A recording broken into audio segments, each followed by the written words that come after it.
5 கேள்விகளை அல்லாஹ் கேட்பான். அந்த 5 கேள்விக்கும் பதில் சொல்லிவிட்டுத்தான் அவர் என்ன செய்ய வேண்டும்?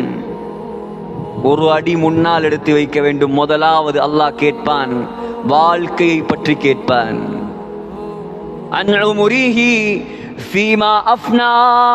முதலாவது கேட்பான், உன்னுடைய வாழ்க்கையை எப்படி கழித்தாய்? பதில் சொல்ல வேண்டும் நானும் நீங்களும். சகோதரர்களே, வாழ்க்கையை எப்படி கழித்தால் என்றாலே போதும். ஆனால் அல்லாஹ் ஸ்பெஷலாக கேட்பான், உன்னுடைய வாலிபத்தை எப்படி கழித்தாய்?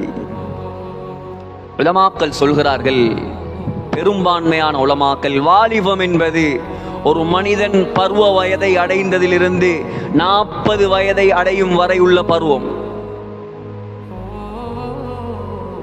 பொதுவாக ஒரு வாலிபன் 15 வயது என்று வைத்தால் 40 வயது வரைக்கும் 25 வருடங்கள் தான் ஒரு மனிதனுடைய வாலிபம். சகோதரர்களே, வாலிபம் சீராகிவிட்டதா எல்லாம் சீராகிவிடும். வாலிபம் சீராகிவிட்டதா வாழ்க்கை சீராகிவிடும். வாலிபம் சீர்கட்டு விட்டதா வாழ்க்கையே சீர்கட்டுவிடும். உலகத்தில் மிகச்சிறந்த வாலிபர் யார்? பயப்படாம சொல்லுங்க. உலகத்தில் the best youngster in the world யார்? முஹம்மது ஸல்லல்லாஹு அலைஹி வஸல்லம். முஹம்மது ஸல்லல்லாஹு அலைஹி வஸல்லம் யார்? 23 வயதில் அமீன் என்பதாக பட்டம் எடுத்தவர்.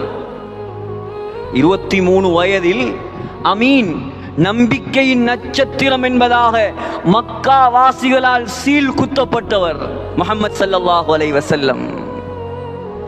சாதிக், உண்மை பேசுபவர் என்பதாக சீல் குத்தப்பட்ட